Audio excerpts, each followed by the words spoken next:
नमस्कार दोस्तों, दूसरों को ज्ञान देना हो, लंबी लंबी फेंकना हो, आज की समस्या से भागना हो, अगले 1000 साल की जुमलेबाजी करनी हो, इस काम में प्रधानमंत्री नरेंद्र मोदी का कोई सानी नहीं है। मैं जिम्मेदार पत्रकार हूँ, ये बात बड़ी जिम्मेदारी के साथ कह रही हूँ। क्यों कह रही हूँ वो आज इस वीडियो में बताऊंगी। दोस्तों, पिछली बार नरेंद्र मोदी ने भारत को 5 ट्रिलियन इकोनॉमी का सपना दिखाया था।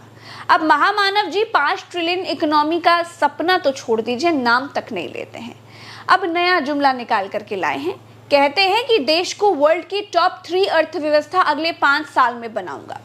मैं गारंटी देती हूँ नहीं बना पाएंगे, क्योंकि होनहार वीरवान के होत हैं चिकन पात। भारत में किसी को यकीन नहीं है कि मोदी भारत को टॉप 3 अर्थव्यवस्था बना पाएंगे, क्योंकि ये जुमला किंग हैं।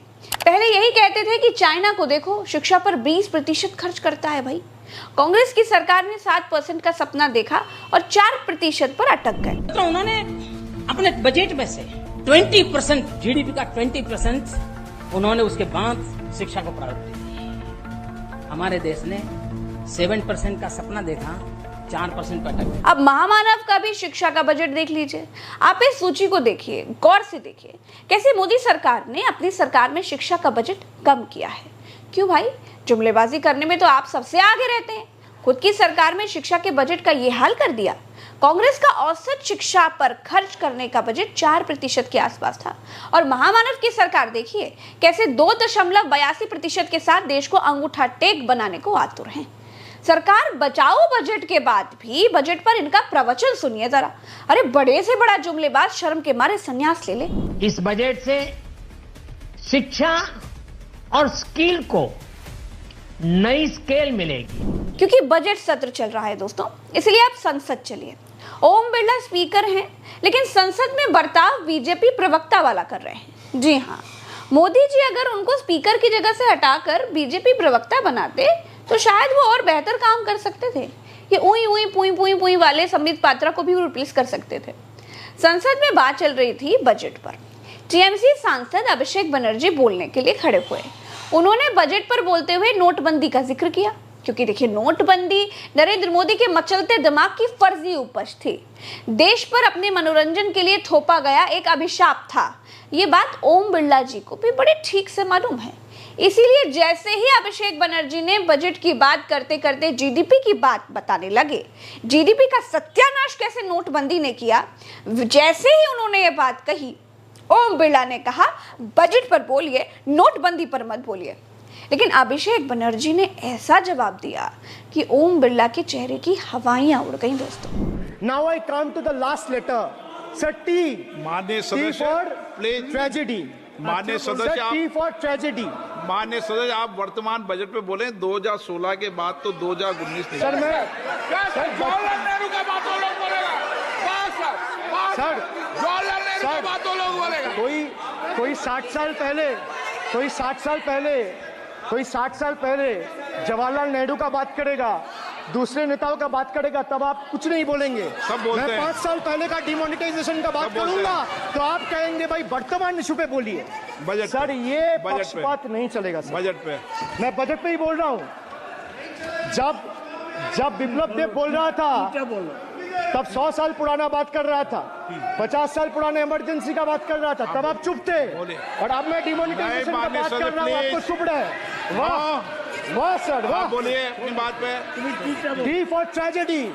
स्पीकर किसी पार्टी का प्रवक्ता नहीं होता है, संवैधानिक और बड़ा गरिमापूर्ण पद होता है स्पीकर का। अगर आदमी बजट पर बात करेगा तो जीडीपी की बात तो निकलेगी ही, नोटबंदी का जिक्र तो आएगा ही, लेकिन महामानव के घटिया फैसलों की बात भी कोई कर ले, ये बात भी ओम बिरला जी को मंजूर नहीं है। क्योंकि अगर ऐसा हो गया तो स्वामी भक्ति सवालों के घेरे में जो आ जाएगी। ओम बिरला विपक्ष के लोगों के लिए उतने ही ईमानदार हैं जितना ईमानदार वो बिग बॉस के शो में संचालक होता है। ओम बिरला को आपने आज तक डोकलाम के लिए, मणिपुर के लिए, मोदी सरकार में हुए दर्जनों रेल हादसों के लिए, उनमें मारे गए हजारों लोगों के लिए मौन धारण करते हुए नहीं देखा होगा। लेकिन 40 साल पहले की इमरजेंसी के लिए देखिए कैसे मौन रखते हैं भाई। इमरजेंसी के इस काले खंड में कांग्रेस की तानाशाह सरकार के हाथों अपनी जान गंवाने वाले भारत के ऐसे कर्तव्यनिष्ठ और देश में प्रेम करने वाले नागरिकों की स्मृति में हम सब 2 मिनट का मौन रखते हैं।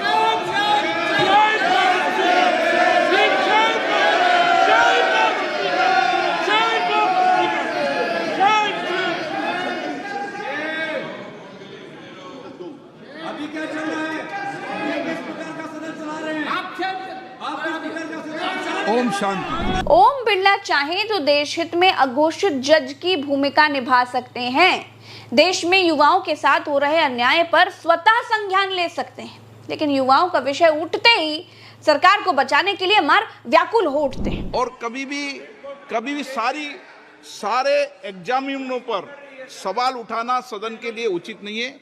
ये सदन इसके लिए है भी नहीं प्लेटफॉर्म। न जाने कितने नीट के छात्रों के सपने बर्बाद हो गए, न जाने कितने माँ बापों के पैसे बर्बाद हो गए, लेकिन ओम बिरला संसद में बीजेपी के बचाव के लिए बैठे हैं। भाई, इनसे बेहतर बचाव तो प्रवक्ता भी नहीं कर सकते। आज तक स्पीकर के पद पर ओम बिरला जैसा बायस व्यक्ति कभी नहीं बैठा। अमित शाह से लेकर नरेंद्र मोदी तक किसी की बात बिना नेहरू का जिक्र किए पूरी नहीं होती है। संसद का कोई भाषण होता नहीं है जिसमें वो कांग्रेस के शासन की बात नहीं करें। मोदी अगर शौचालय पर भी बोलते हैं तो भी नेहरू से अपनी तुलना जरूर कर लेते हैं। ये नहीं बताते हैं कि जब नेहरू ने सत्ता संभाली थी तब अंग्रेजों ने हमें सुई बनाने की स्थिति में भी नहीं छोड़ा था, लेकिन फिर भी कांग्रेस ने इतना बनाया कि 10 साल से मोदी सरकार उसे ही बेच रही है। मोदी का नेहरू प्रेम देखिए और ओम बिरला का मोदी प्रेम देखिए। यहाँ टोकने की हिम्मत नहीं होती है कि विषय पर बात बोलिए। मैं आदरपूर्वक नेहरू जी को इन दिनों ज़्यादा याद करता हूँ, क्योंकि हमारे साथियों की अपेक्षा रहती है कि जरा उनको तो बोलो, कुछ तो बोल रहा थे। आप जानते हैं दोस्तों, गृह मंत्रालय ने संविधान हत्या दिवस मनाने के लिए सरकारी गजट पत्र जारी कर दिया है। जैसे वो 15 अगस्त 26 जनवरी मनाई जाती है ना, बिल्कुल वैसे ही अब संविधान हत्या दिवस मनाया जाएगा। ये क्या बताता है जानते हैं? ये बताता है कि कैसे सरकारी मशीनरी को बीजेपी का गुलाम बना दिया गया है। वैसे तो इमरजेंसी जैसी स्थिति का सपोर्ट कोई भी भारतीय नागरिक नहीं करता। कांग्रेस भी माफी मांग चुकी है, लेकिन इमरजेंसी भी संविधान के मुताबिक ही लगाई गई थी।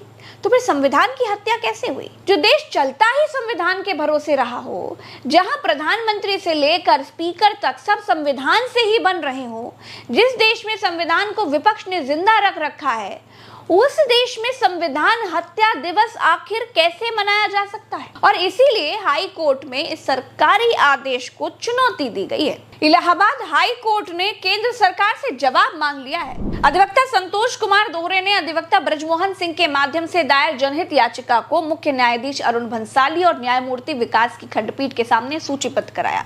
दोहरे ने जनहित याचिका में तर्क दिया है कि गृह मंत्रालय के संयुक्त सचिव के माध्यम से जारी अधिसूचना में संविधान के प्रति अपमानजनक भाषा का इस्तेमाल किया गया है। विशेष रूप से याचिका में यह कहा गया है कि यह राष्ट्रीय सम्मान के अपमान की रोकथाम अधिनियम का उल्लंघन करता है, क्योंकि इसमें संविधान के साथ हत्या शब्द का इस्तेमाल किया गया है।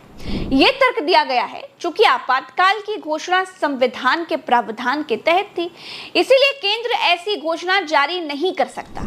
याचिका में कहा गया है कि संविधान एक जीवित दस्तावेज है जो कभी खत्म नहीं हो सकता या इसे नष्ट करने की अनुमति नहीं दी जा सकती। दोहरे ने संयुक्त सचिव की ऐसी अधिसूचना जारी करने की शक्ति पर भी सवाल उठाया है और आगे कहा है कि यह खुलासा नहीं किया गया है कि किस कानून और विनियमन के तहत अधिसूचना जारी की गई। इलाहाबाद हाई कोर्ट ने इस मामले में सुनवाई के लिए 31 जुलाई की अगली तारीख दी है। तब तक केंद्र सरकार के अधिवक्ता को जवाब दाखिल करने के लिए कहा गया है। तो दोस्तों, कुल मिलाकर संविधान हत्या क्या है? संविधान हत्या पिछड़े दलितों का आरक्षण खा जाना है। संविधान हत्या प्रधानमंत्री के पद पर होकर निखालिस झूठ बोलते रहना है। कुल मिलाकर मामला यह है कि अब बीजेपी के पास कोई ऐसा मुद्दा नहीं बचा है जिसे वो कांग्रेस को लोगों की नजर में विलेन बना सके। इसलिए सत्ता का गलत इस्तेमाल करके 40 साल पुरानी इमरजेंसी के सहारे बैसाखियों पर लड़खड़ा रही बीजेपी को वो फिर से खड़ा करने की कोशिश कर रही है, क्योंकि बीजेपी को एक बात बहुत ठीक से मालूम है कि 2029 में देश से बीजेपी सरकार का संपूर्ण सफाया हो सकता है। चलिए, इस वीडियो में इतना ही। मुझे दीजिए इजाजत, चलते हैं। चैनल को सब्सक्राइब जरूर कीजिएगा। राम राम तो अस्सलाम, जय हिंद।